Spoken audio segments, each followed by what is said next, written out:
Sufrimos porque evitamos. Evitamos pensamientos, sentimientos y emociones que nos lo hacen pasar mal. Y creemos que esa es la solución para dejar de sufrir. Al principio parece funcionar, pero a largo plazo se instala el sufrimiento. Así que la evitación, que al principio parece una buena solución, termina convirtiéndose en el problema. La terapia de aceptación y compromiso nos propone una alternativa al sufrimiento. Y esa alternativa pasa por aceptar los eventos internos, es decir, aceptar los pensamientos, las emociones y los sentimientos. Y que nuestras acciones, nuestras conductas, estén guiadas por valores. Hoy vamos a trabajar con 3 metáforas. Y esas 3 metáforas nos van a ayudar a comprender mejor la importancia del mensaje que la terapia de aceptación y compromiso nos propone. Voy a hacer un poquito de introducción en referencia a los que habéis venido menos o no habéis venido antes, ¿vale? Sí. Nosotros estamos trabajando sobre una terapia que se llama terapia de aceptación y compromiso. Y es una terapia que en el mismo nombre nos deja las cosas muy claritas, ¿no? Se trata de aceptar y comprometernos. ¿Aceptar qué? Bueno, pues básicamente lo que nosotros tenemos que aceptar es nuestros eventos internos. A ver, ¿esa palabreja qué significa? Eventos internos. Eventos son cosas que pasan dentro de nosotros, dentro de nuestra mente, ¿vale? Efectivamente. Entonces, eventos internos como qué? Como los pensamientos, como las emociones, como los sentimientos. ¿Por qué hemos llegado a tener esta cantidad de sufrimiento? ¿Por qué sufrimos tanto? ¿Vale? Y después nos complicamos la vida intentando quitarnos el sufrimiento a través del consumo de cualquier sustancia. Bueno, pues esta terapia nos lo deja muy claro.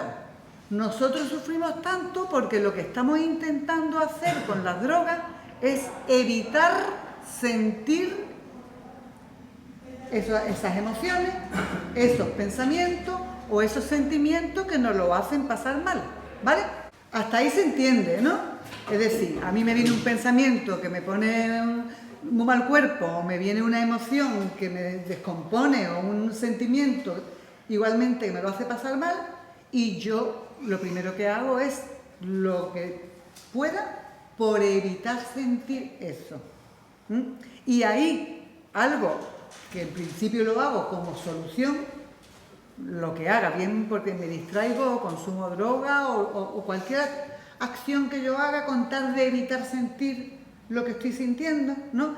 Al principio yo lo hago como una solución y funciona. De momento, por ejemplo, si a mí me da mucho agobio salir a la calle o ir a un supermercado o lo que sea, o presentarme un examen, si yo evito la calle, evito el supermercado o evito el examen, de momento experimento un alivio.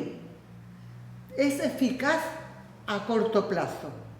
Pero el problema es que lo que al principio era una solución termina convirtiéndose en un problema.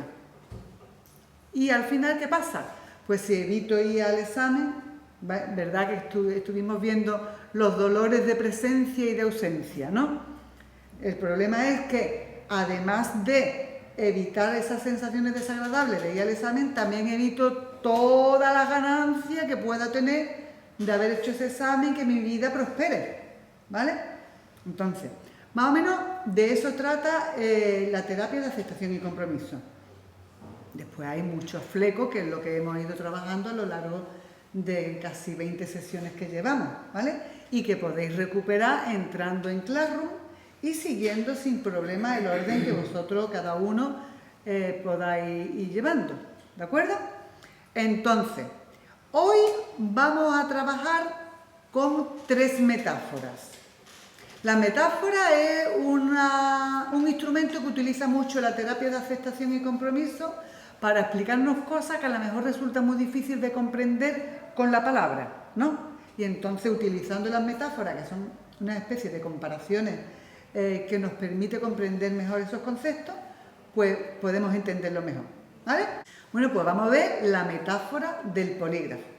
Entonces vamos a seguir el mismo mecanismo. Vamos a ver la metáfora del polígrafo y después de ver la metáfora vamos a contestar 2 o 3 preguntas del cuestionario, que es como una forma de tomar conciencia si realmente me he enterado o he cogido el mensaje tal como es, ¿vale?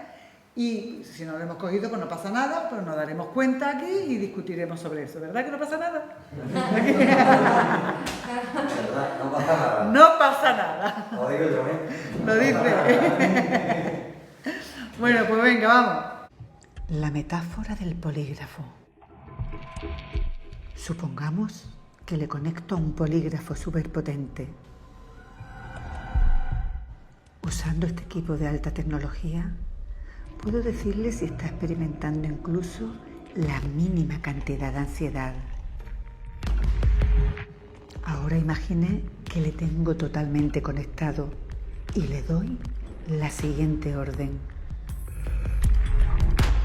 Bajo ninguna circunstancia se ponga ansioso. Si lo hace, seré capaz de detectarlo sin la menor duda.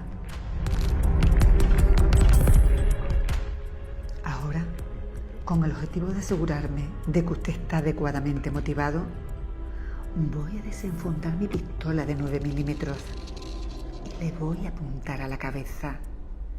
Tenga la seguridad de que le dispararé si detecto la menor ansiedad. Y ahora respóndeme a esta pregunta. ¿Cuánto tiempo cree que aguantarías? ¿Cuánto tiempo aguantaríais con una pistola en la sien sin sentir ansiedad, aún jugando la vida? Es decir, si el polígrafo detecta que tenéis ansiedad, os levanta la cabeza. ¿Vale? Es decir, es la situación más límite para que algo que creéis que está en vuestro control podáis controlarlo. O sea, os estáis jugando la vida. Si no controláis en ese momento la ansiedad, la vais a perder. ¿Cuánto tiempo ibais a estar vivos? Nada. A la cara que te va apuntando ya, tengo ansiedad. Exactamente. Entonces, con esta metáfora nos queda muy claro que hay cosas que están bajo nuestro control y hay cosas que no están bajo nuestro control. Cosas que están bajo nuestro control, pues puede ser la puntualidad. Yo quiero llegar puntual a un sitio y entonces pues puedo tener unos mecanismos de control, pongo una alarma, voy con tiempo de sobra para cualquier incidente que pueda ocurrir, ¿no? Y puedo controlar esa situación. O puedo controlar también el gasto, ¿no? Yo cobro un sueldo y puedo controlar que llega a final de mes, porque voy teniendo cuidado con los gastos para que me dure todo el mes. Entonces, dice la terapia de aceptación y compromiso que el 95% de las cosas de la vida funciona estupendamente bien el control, ¿vale? Pero hay un área, que es ese 5% que nos queda, en el que más control es igual a descontrol. Y ese es el área de las emociones y de los pensamientos. Si yo digo, hago un experimento para ver si podéis controlar el pensamiento, y yo digo, de la misma forma, ¿no? O tengo algún aparato que puedo detectar lo que estáis pensando, y os vuelvo a poner la pistola en la sien. Y os digo, como penséis en un elefante rosa, ¿vale? Ya todo el mundo ha pensado en un elefante rosa, ¿vale? Es decir, nosotros no podemos controlar los pensamientos y nosotros no podemos controlar las emociones. Entonces necesitamos aprender otras cosas para gestionar esos eventos internos, ¿vale? Y eso es lo que nos enseña la metáfora del polígrafo. ¿Se entiende bien eso? Vale, pues ahora vamos a contestar a un par de preguntas. Ah, claro, falta no cuesta. Vamos a contestar un par de preguntas para ver si lo hemos captado. Aquí tenemos, cuestionario del polígrafo, ¿vale? Esto lo tenéis todo en Classroom, es decir, que a mí lo que me gustaría es que repitáis la experiencia en la casa, ¿vale? Y de esa forma reforzáis estos conocimientos. Entonces, La metáfora del polígrafo nos dice que la ansiedad que sufre a pesar de jugarse la vida es un buen ejemplo de la ineficacia del control de la emoción.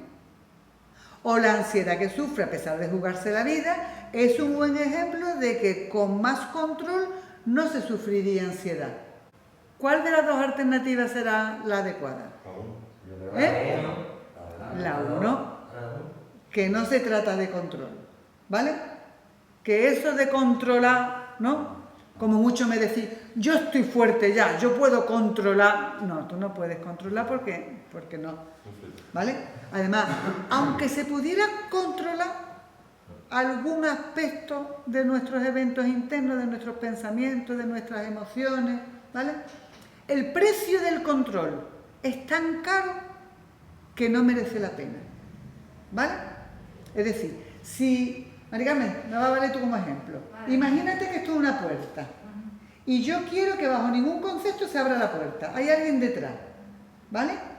Y quiere abrir la puerta. ¿Qué haces? No tienes llave. ¿Qué haces para controlar al que no entre?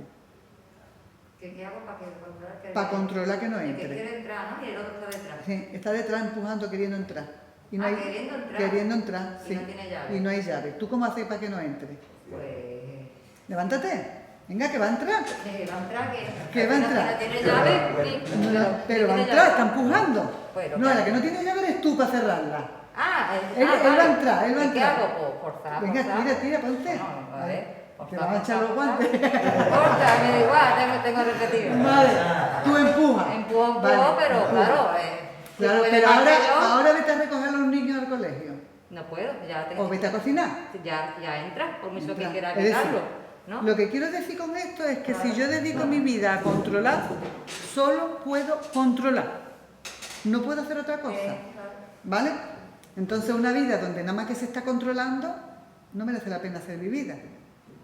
Y además que no vale, porque llega un momento en que Maricarmen se agotará, se dormirá ahí y entonces el otro entra, ¿no? Entonces, el otro simboliza los pensamientos y las emociones. Nosotros podemos estar controlando que no entre, me voy a distraer con esto, me voy a hacer esto, voy a hablar con la amiga, voy a hacer, no, controlar. Pero llega un momento en que me agoto y entonces entra.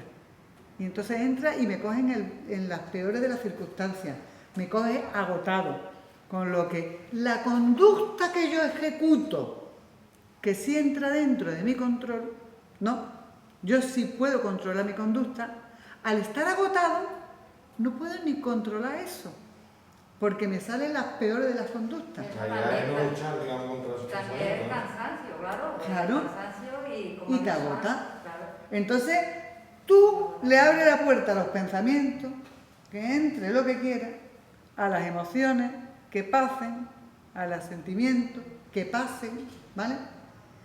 Y lo que aprendemos y hemos aprendido en estas lecciones es que lo que intento hacer es no fusionarme con ellos. Observarlo. Si me fusiono con ellos, me destrozan.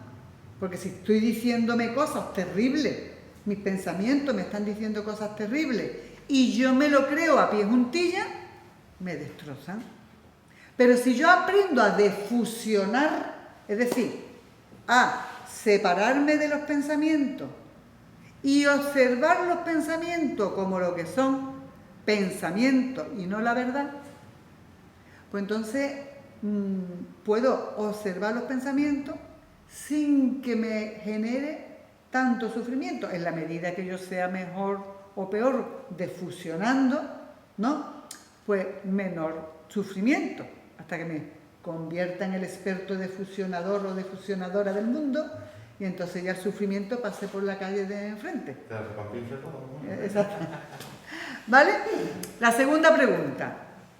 El control consciente e intencionado, control consciente e intencionado, es una estrategia útil en muchas áreas de la vida, incluso los pensamientos y emociones, o excepto los pensamientos y emociones. Control consciente e intencionado, por ahí dicen excepto, ¿no? Es decir, que tenemos que aprender que la puerta la tenemos que dejar abierta a los pensamientos, a las emociones y a lo que sentimos, y que lo que tenemos que aprender también es a observar esos pensamientos, esas emociones y esos sentimientos como lo que son, pero no la verdad. Es muy distinto decir soy tonta que estoy teniendo el pensamiento de que soy tonta. En soy tonta experimento el sufrimiento que me lleva a sentirme tonta. En estoy teniendo el pensamiento de que soy tonta es como si yo viera ese pensamiento proyectado en la televisión. ¿Vale? Tú ves un anuncio, soy tonta, ¡ay, mira! Mira lo que ha pasado por ahí, ¿no? Y si eres curiosa, ¡ay, por qué ha surgido este pensamiento! Y a lo mejor encuentro es que he hecho algo mal. Entonces, el verbo ser lo hemos dicho muchas veces. No utilizamos el verbo ser para hablar de nosotros, porque nosotros lo único que somos es vida. Lo demás son cosas que hacemos, pero no somos.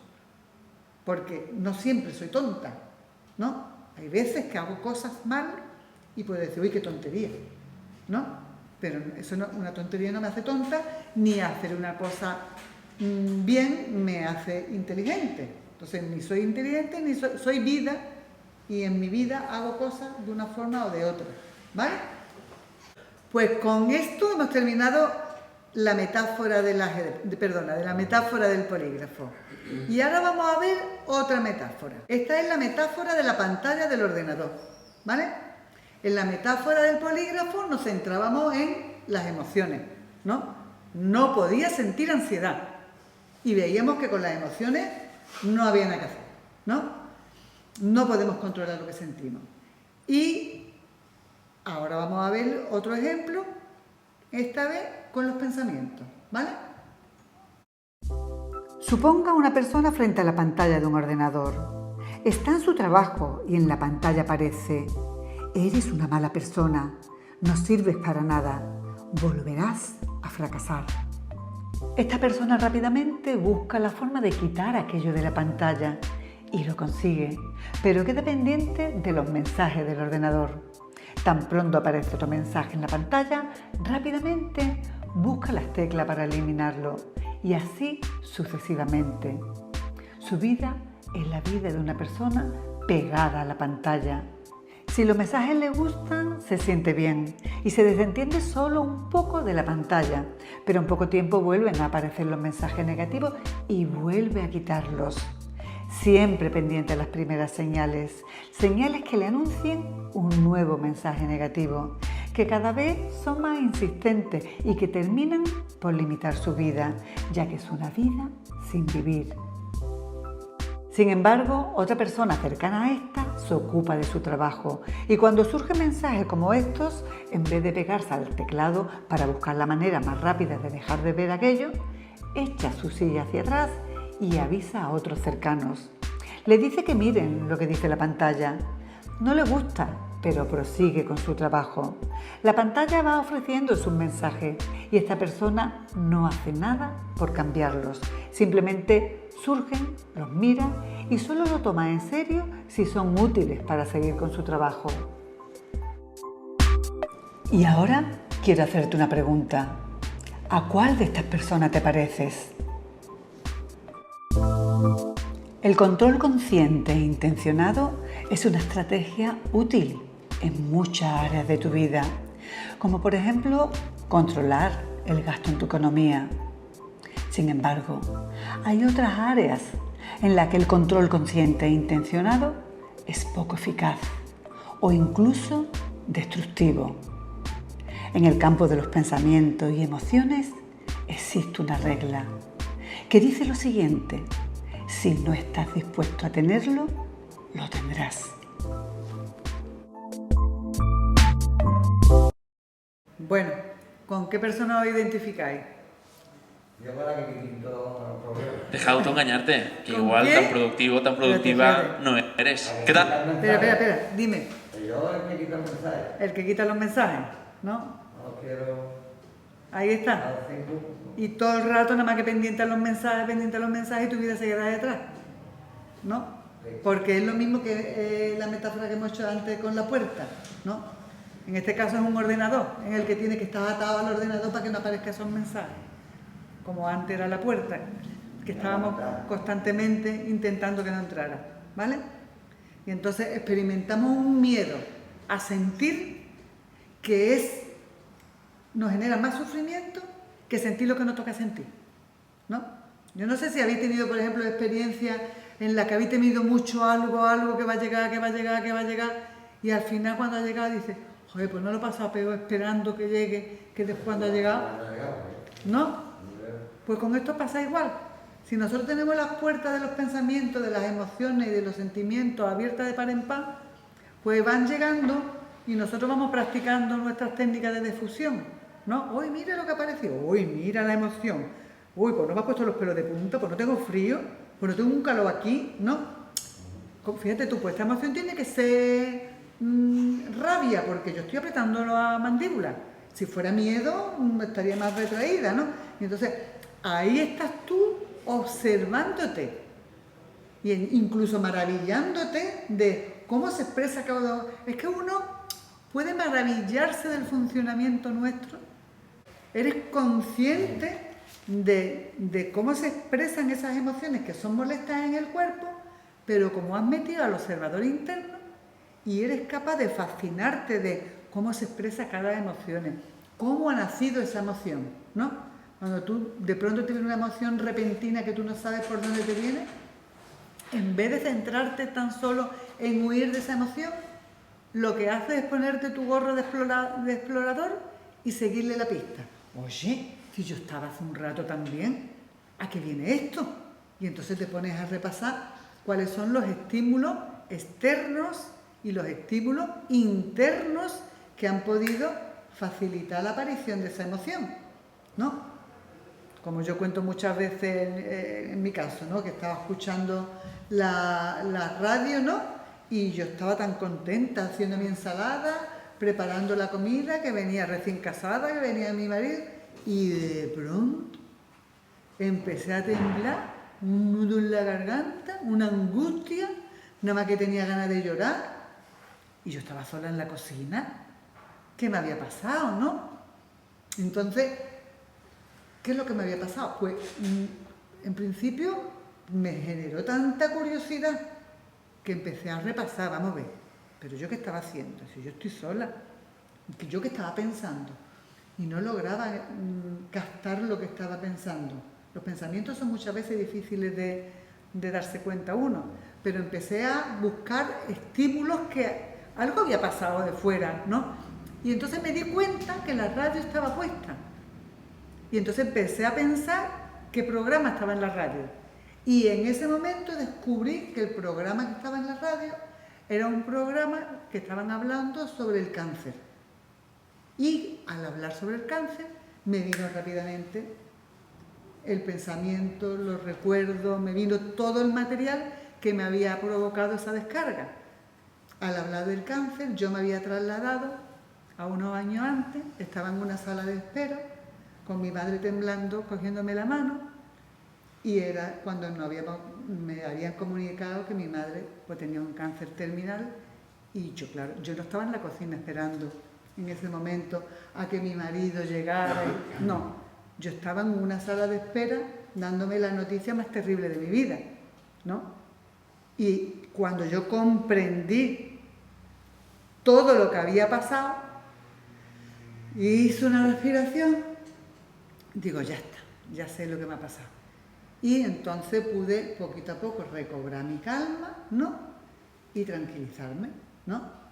Pues estuve un ratito pensando en eso, pensando en mi madre, pensando en cómo fue todo.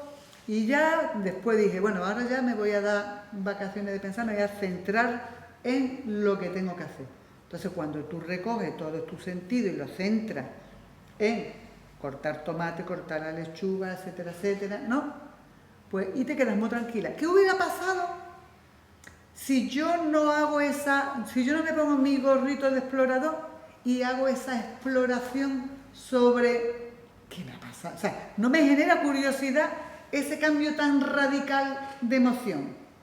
Si no me hubiera generado curiosidad y no me hubiera puesto a investigar, hubiera tenido una sensación de pérdida de control horrible que me hubiera generado un trastorno de pánico, que al final sería miedo al miedo. Como, ¿por dónde me ha venido a mí esto? ¿No? ¿Por dónde me ha venido a mí esto? Y entonces me hubiera podido crear un problema. Así que lo que tenemos que intentar es meter mucha curiosidad cuando sentimos cosas raras y ponernos a explorar de dónde me viene esto, en lugar de ponerme a buscar cómo me quito esto. Hay que quedarse sintiendo lo que uno está sintiendo para que la exploración me lleve al sitio, ¿entiendes? Pero si mi preocupación es cómo me quito esto, dejo de hacer la exploración y no descubro. Y lo único que aprendo es a quitarme esto, ¿vale? Y aunque me lo quite de momento, va a aparecer poco después. Tuve dos entrevistas, ¿no? Sí. Por la mañana. O sea que pasó un grupo de selección, ¿no? Estaba contento, ¿no? Al mediodía me llama, manda un mensaje a un compañero y dice que me han contratado en una empresa que la verdad que llevo tiempo intentando... ¿Que te han contratado? No, que le han contratado a él. Ah, que le han contratado a él. Yo ahí en ese momento, pum, me entra sufrimiento, me entra Tristeza, ¿no? tristeza, envidia, cóctel de todo, ¿no? Ujú. Y así, ya empiezo yo, pues me acuerdo porque son las 4 de la tarde, estaba viendo la tele en mi habitación y eso, no paraba de pensar eso. De tal manera que ni lo felicité, sino automáticamente borré el mensaje. Total que al cabo de, sigo con esto, con ese sufrimiento, pero ya yo mismo me voy diciendo, digo, tienes que aceptarlo, ¿no? Lo que tienes que moverte más, ya mi mente empieza a cambiar, ¿no? A lo largo de la tarde, ya cojo, le escribo, le mando un mensaje, enhorabuena, no sé cuánto. Y ya empiezo a preguntarme qué puedo hacer. Tengo los currículos para ir a la empresa y volver porque hace tiempo que no se va. Digo, pues intento otra vez ese currículum, a tu currículum se ha quedado abajo, mil cosas, ¿no? Porque también entré en el juego ese de la pantalla. Entonces, me estoy porque llegó un momento de la tarde que yo mismo me decía que no sirve para nada. Que no, y había tenido 2 entrevistas por la mañana. De trabajo, pero ya esas entrevistas desaparecieron. Ya está, como si no hubiera hecho nada.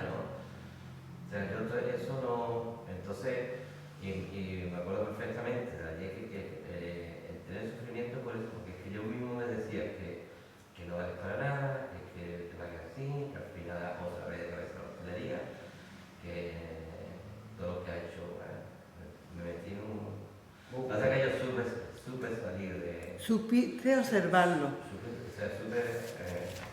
observarlo. Y hoy relación, ¿no?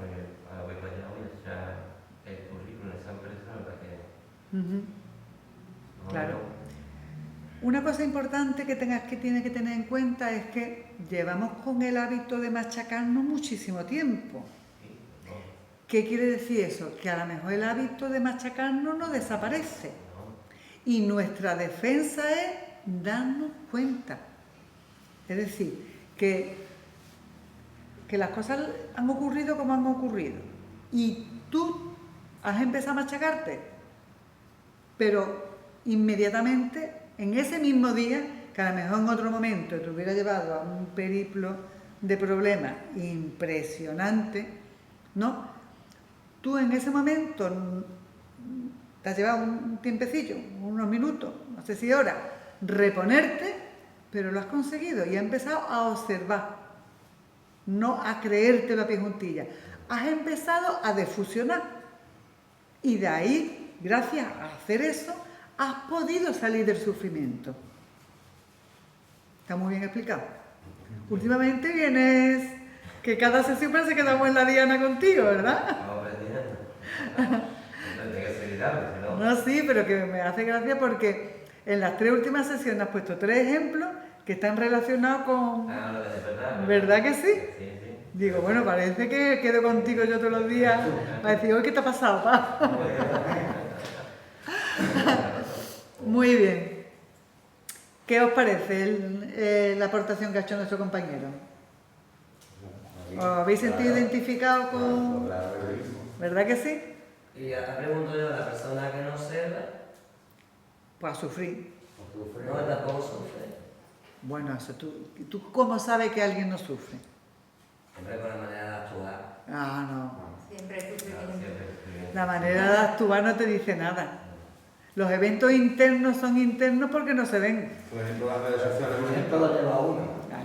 Pero si vamos a estar hablando de un tema y un tema y sale por la fe de Sevilla, Pues está evitándose demostrar ese sufrimiento. Él realmente el sufrimiento lo lleva dentro, pero él lo evita cambiando de tema, haciendo otras cosas. Pues yo paso mucho por eso, porque cuando yo veo la cosa que realmente me hace sufrir y o bien cambiaba de tema para intentar olvidárselo, lo apartaba con droga, cualquier cosa que a mí no se me notara que yo tenía ese sufrimiento. Sobre todo con droga, lo mejor que hacía antes. Aparte de que todo el mundo no le hace sufrir las mismas cosas, ¿eh? Que a lo mejor tú eres muy sensible para algo y tú esperas ver el mismo impacto en otra persona que el que te ha provocado a ti. Y para esa persona a lo mejor eso no le provoca sufrimiento. Pero aún así nosotros no vamos a saber, vamos a ver, yo estoy viendo desde los últimos 30 años, se supone, a personas sufriendo, ¿no?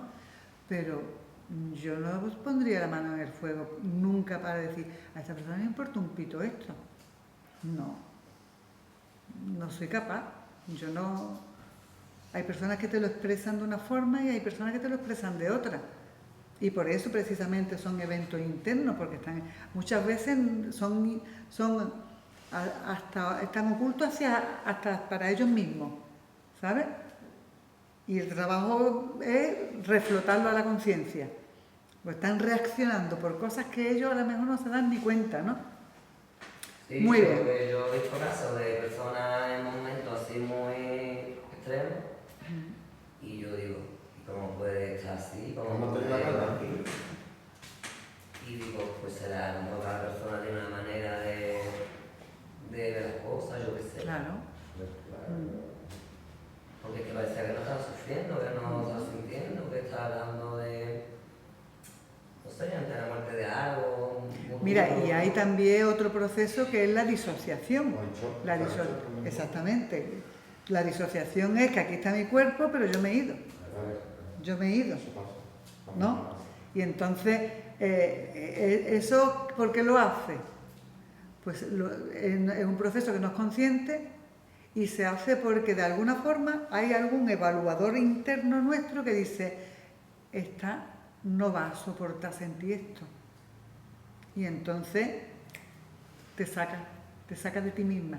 De pronto tú no estás, está tu cuerpo, pero tú no estás, ¿no? Y eso ocurre mucho con situaciones muy traumáticas como pueden ser accidentes, violaciones, unas noticias inesperadas, y tú misma te puedes estar observando y tú dices, ¿cómo que no estoy sintiendo nada? ¿No?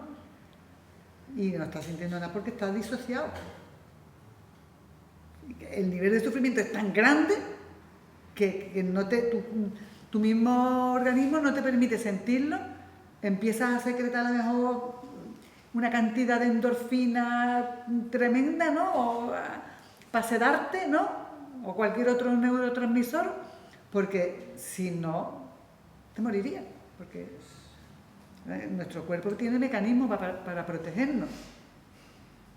Y a ti, delante de ti, pues, puede parecer que no siente. Y es que está anestesiado hasta aquí porque su cuerpo ha decidido que es demasiado fuerte como para sentirlo a pelo, ¿no? Y allá va, un cañonazo de anestesia endógena que ellos mismos crean, ¿sabes? Por eso nosotros vamos a intentar darnos vacaciones de juzgar, ¿entiendes? Nosotros no vamos a juzgar el sufrimiento de nadie, ni vamos a juzgar a nadie. Hablando de eso, me he acordado de casos No, si que yo hace, misma ¿te llama la atención? me he quedado sorprendida. Claro. Pero cuando tú ya Y si sabes me estas dio esa duda, cosas... digo, a ver, claro que tendrá que sufrir y que todo, ¿no? Pero a ti no te lo parece, la claro. relación, Claro. digo, Dios, si para que estoy sufriendo yo más que él. Es verdad, me he quedado hasta... Impresionante. Bueno, vamos a ver las preguntas de la pantalla del ordenador. La pantalla del ordenador es una metáfora de la mente que nos quiere mostrar lo importante que es estar muy pendiente de los pensamientos y emociones para eliminar los negativos. O la segunda es observar los pensamientos y las emociones cuando aparecen para recoger su mensaje. La segunda, ¿verdad? Eso de eliminar no funciona. ¿Vale? Esta es la segunda. El control consciente e intencionado es muy útil para el área de los pensamientos y emociones o para tu economía. La primera. Para el control consciente e intencionado. ¿Cómo? No, el área o tú. A ver, control consciente. Si no hay control, no hay control nada. El área consciente, tú para tu economía. Pensar. Primero no hay nada. El control consciente e intencionado. Yo puedo controlar de forma consciente e intencionada mis pensamientos y mis emociones. No, ¿verdad? Puedo controlar mi economía. Hay quien no controla nada. Pero hay cosas que se pueden aprender a controlar la economía, pero mejor no aprender a controlar los pensamientos y las emociones porque nos va a ir muy mal. Es decir, que si hubiera alguna forma de controlarlo, sería para arruinarnos la vida. ¿Vale? La tercera. En el campo de los pensamientos y las emociones existe una regla que dice lo siguiente: si no estás dispuesto a tenerlos, los tendrás. O controlar los pensamientos y emociones te hará feliz. ¿Cuál es la regla en el campo de los pensamientos y las emociones? Exactamente. Que si yo no estoy dispuesta a tener los pensamientos y si yo no estoy dispuesta a tener las emociones, pues lo voy a tener. Lo tendrás. ¿Vale? Bueno, y ahora yo creo que nos da tiempo. Vamos a ver la tercera metáfora. Esa es la metáfora del autobús. Imagina que vas conduciendo el autobús de tu vida. Como en cualquier autobús, a medida que sigues tu ruta, vas recogiendo pasajeros. En este caso, tus pasajeros son tus recuerdos, sensaciones corporales, emociones condicionadas, pensamientos programados, impulsos generados históricamente y cosas por el estilo. Has recogido algunos pasajeros que te caen bien, como esas dulces ancianitas. También has recogido algunos que no te gustan. Tienen el aspecto de miembros peligrosos de una banda y tú hubieras preferido que tomaran otro autobús. Es probable que hayas pasado mucho tiempo intentando echar del autobús a determinados viajeros, hacer que cambiaran de aspecto o que se hicieran menos visibles. Si sufres trastorno de ansiedad, compulsiones o sentimientos dolorosos de tristeza, lo más probable es que ya hayan intentado parar el autobús para hacer que se bajaran esos pasajeros. Pero date cuenta de cuál ha sido la primera cosa que tuviste que hacer para conseguirlo. Tuviste que detener el autobús. Tuviste que dejar tu vida en suspenso mientras te centrabas en la lucha. Y lo más probable es que los viajeros indeseables no se apearan como resultado de esa lucha. Los pasajeros tienen su propia mente. Además, el tiempo transcurre en una sola dirección, no en dos. Un recuerdo penoso, una vez que has subido al autobús, ya se queda en el autobús para siempre, a menos que te practiquen una lobotomía. Ese pasajero no va a marcharse.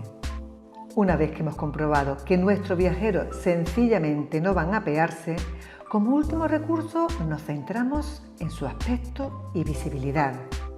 Si tenemos un pensamiento negativo, intentamos maquillarlo un poco, retocando una palabra aquí, un matiz allá. Pero somos seres históricos. Cuando discutimos o intentamos cambiar a los viajeros de nuestro autobús, lo único que hacemos es añadirle aún más cosas. Es como encontrarse con un miembro de una banda y obligarle a que se ponga traje y corbata para que no parezca tan mal encarado.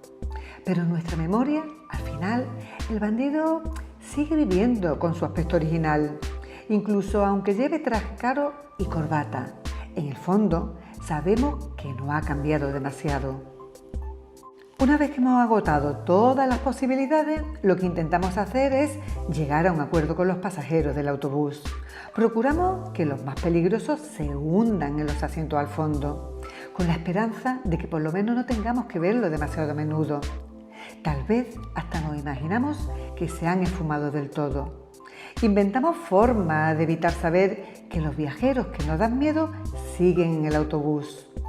Evitamos. Tomamos drogas legales, negamos. Puedes intentar muchas maneras de ocultar tu ansiedad, depresión o baja autoestima, pidiéndole a esos pensamientos y sentimientos que se hundan en el asiento de atrás. Pero el coste de esta estrategia es elevado. Se trata de renunciar a tu libertad. Para conseguir que tales indeseables pasajeros se mantengan lejos de tu vista, les propone este lamentable trato. Si ellos se mantienen agazapados y ocultos, tú los conducirás a donde ellos quieran ir. Por ejemplo, para conseguir que tu fobia social se vaya a la parte de atrás del autobús, tú puedes evitar estar con gente en situaciones en las que te parece que puedes quedar en evidencia y que te dan miedo. Cuando aparece la oportunidad de relacionarte con otra gente, la rechazas o te escudas en un tipo de relación a la defensiva y tímida, solo para conseguir que ese amenazador pasajero, la fobia social, no asome la cabeza. Incluso aunque esta última estrategia parezca funcionar hasta cierto punto, es a costa de un precio muy elevado. Fíjate, cuando vas a donde los viajeros te dicen que vayas, has perdido el control del autobús de tu vida. Ya sabes que tus pasajeros, es decir, tus emociones, tus pensamientos, tus recuerdos, no se van a ir nunca. Así que en lugar de evitarlos, debes aprender a aceptarlos. En lugar de vivir en un futuro tenebroso, debes aprender a estar presente en el momento actual, que es ahora. Y ante todo, debes conducir tu vida hacia donde quieras ir tú, hacia tu dirección valiosa. Bueno, ¿con qué os quedáis de este vídeo? Evitar. Muy bien. ¿Sí? ¿Ibas a decir algo? Bueno, no. Bueno, pues esto es lo que hemos hecho siempre, por lo menos lo que yo he hecho siempre, ¿no? Siempre cuando hemos hecho tantas tonterías y luego tienes sus pensamientos y te los quieres quitar de encima. Y la única manera de quitártelo era eso, volver al consumo, porque es que no hay manera de quitarte. Hoy en día sí, hoy en día lo que haces, porque al final aceptas, es parte de tu vida, pero la dejas ahí. Ahora está haciendo otra cosa, tenía que centrar en lo que está haciendo ahora. Muy bien. Bueno, vamos a responder la pregunta esta, a ver si nos da tiempo antes de... qué largo esto, ¿no? Ah, es que este no es, espérate. Este no es. El autobús de tu vida, no, era ese, ¿no? Bueno, pues entonces lo vamos a dejar porque este es muy largo.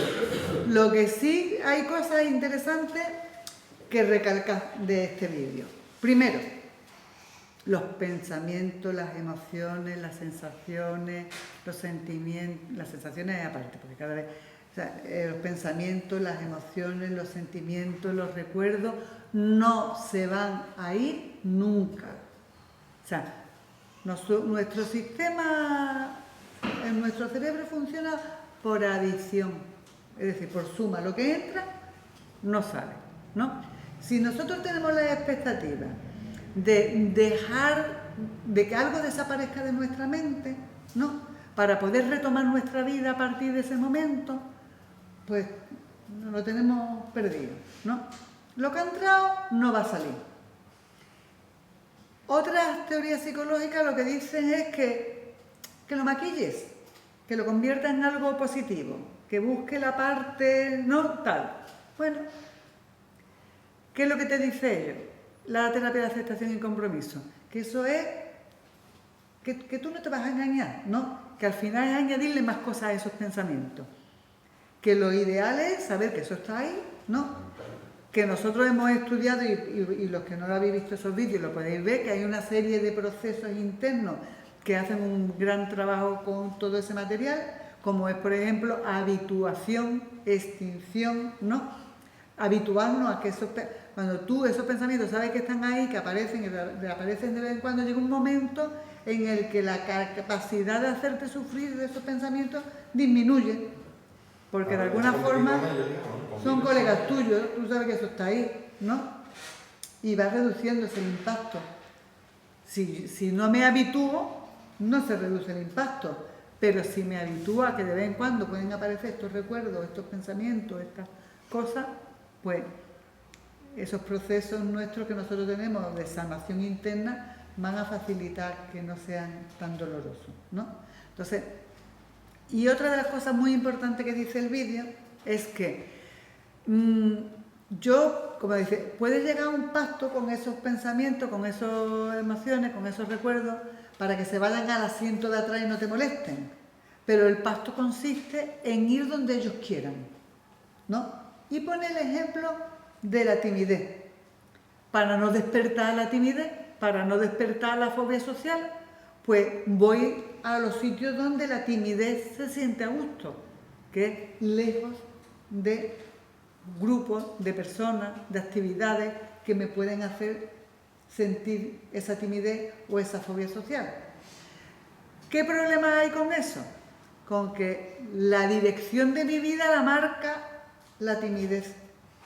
La dirección de mi vida no la marca aquello que yo valoro, aquello que da sentido a mi vida.